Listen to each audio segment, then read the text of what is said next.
So Richard, what if somebody's watching this and they're thinking like, man, I would love to be able to be a passenger on Verijet at some point, right? So can you talk a little bit about affordability and your goals there relative to what you typically see in a Part 135 private travel operation? Yes, so we gave an investor presentation last Friday to one of the early members of NetJets, and he kept saying, you can't do this at this price point. What assumption have you made that's incorrect? And he focused on empty legs, on really the percentage that we'd fly empty, which, by the way, and this is, not something I should probably reveal, but we're planning on 30% empty to start, being conservative. But our AI is all about getting rid of the empty legs. So we took it to 45% to make him happy, and it doesn't change the picture much because the operating expense on this jet is about $600 an hour. We can actually reposition and still be cheaper than the Challenger you're going to take on that same short hop.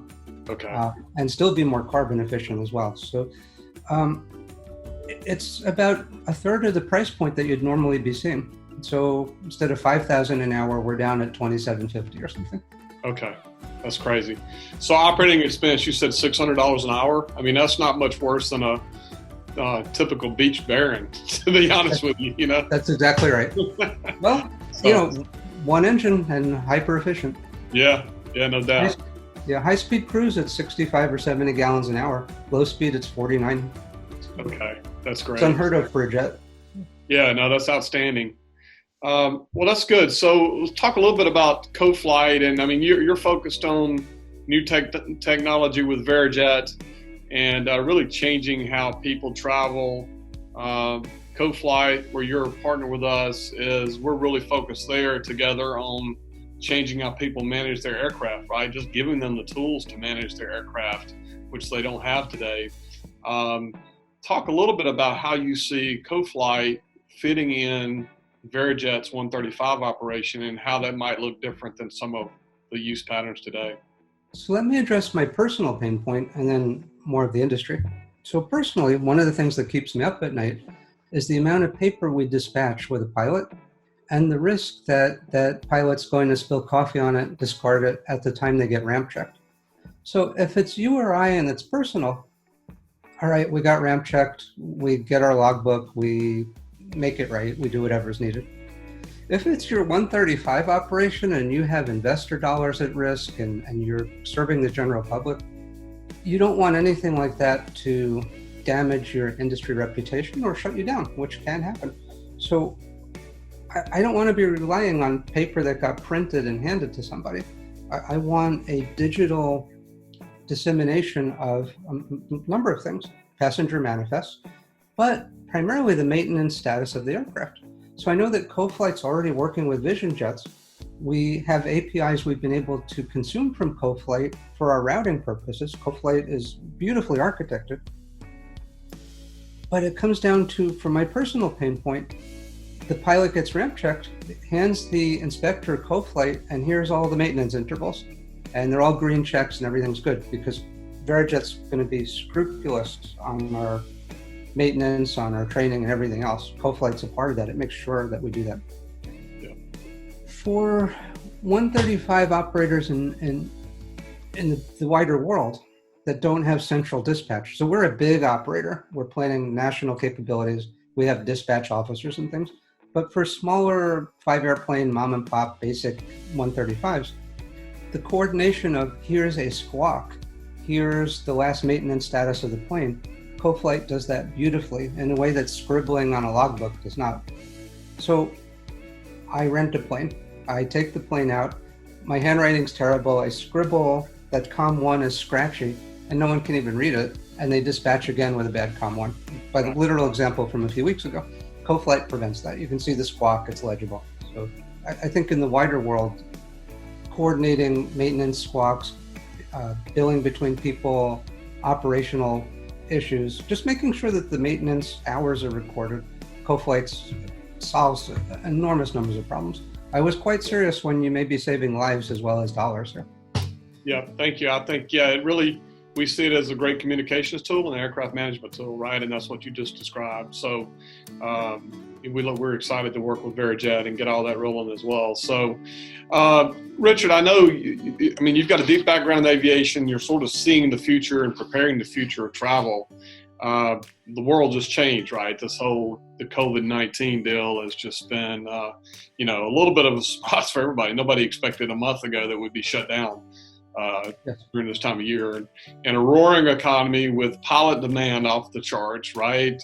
The whole conversation was there'll never be enough pilots in the next 10 years because baby boomers are retiring. We've got so many in the Part 121 carriers that are reaching retirement age.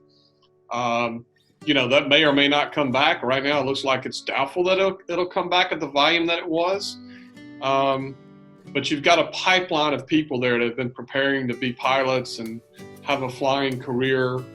Maybe that's how they're going to get paid. Maybe they're just going to do it on their own as part of business like you and I have. What would you tell that, 18, 19, 20, 25-year-old that, thought he was headed on the way to the 121 carriers that may not be now? What are their opportunities going forward, and what should they be looking for? Well, one obviously is called Aerojet. So our whole premise was that we're regional. We get not just our customers home at night on their round trip that they can't achieve on an airline, but we get the pilots home at night.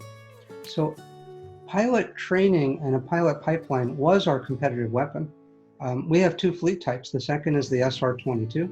So the Vision Jet's the best-selling aircraft for the last couple of years, business jet. But the SR-22 is the best-selling piston for more than a decade. They both are parachute equipped. They both have envelope protection. They both can see in the dark.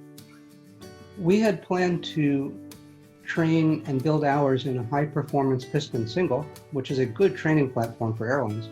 Great instrument platform for airlines, all glass panel, G1000 type stuff. Transition those people to the Vision Jet, get 1,500 hours, get their ATP, and go to an airline.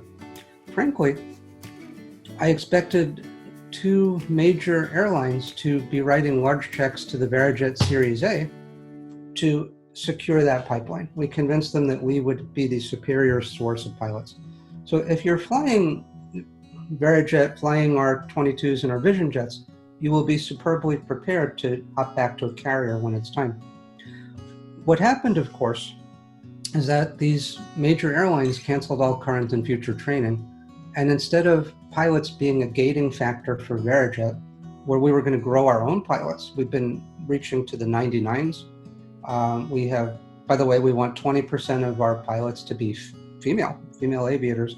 That sounds low until you realize the industry is about a third of that. Yeah. So, and I'd make that 20% higher if we could find the people. And we have a bunch of outreach. I'm diverging here from your question, but no, that's okay. About 12 years ago, I helped fund a program called Women Soar, which has turned into Girl Venture and has become an enormously successful program. But back then, we brought Anusha Ansari, the world's first female space tourist and an incredible businesswoman, to be one of the mentors, to mentor teenage girls, to get them interested in STEM, to make female pilots. I have a daughter. I wanted her to get a pilot's license at 16. Maybe that'll be 17 now, but I wanted her to have those opportunities. So we're serious about that. But anyway, there's 9,000 SR-22s roughly, maybe 16 or 18,000 SR-22 pilots. They can all fly Vision Jets because it's the same control layout, same approach speed, same visibility.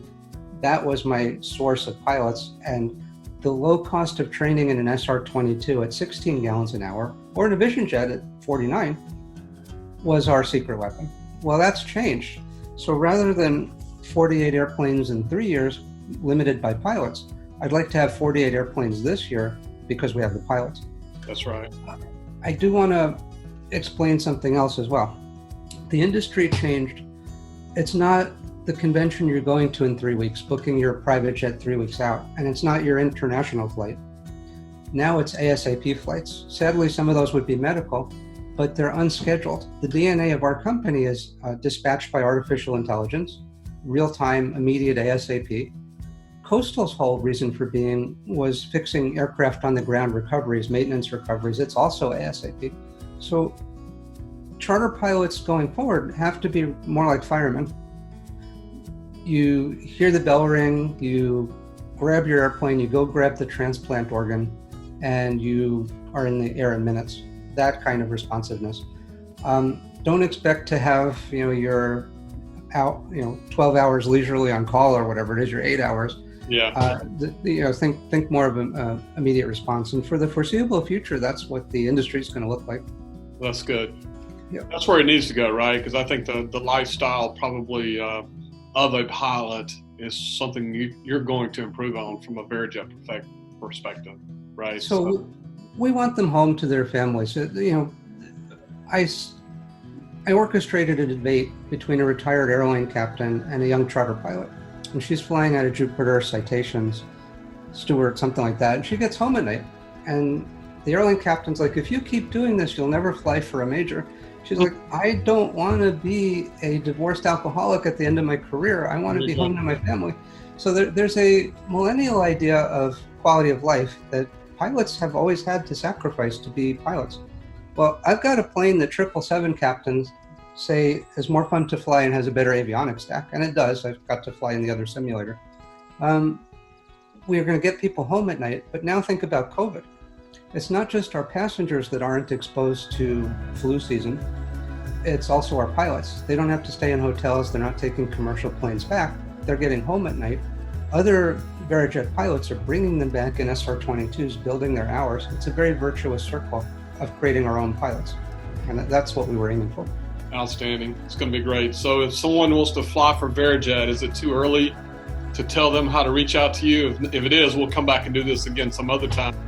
But just contact point, go ahead and say what it is, how to get in touch with you.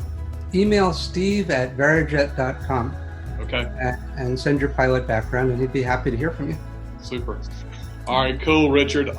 This has been great. I look forward to seeing you hopefully in person in a couple of weeks. That would be wonderful. Yeah.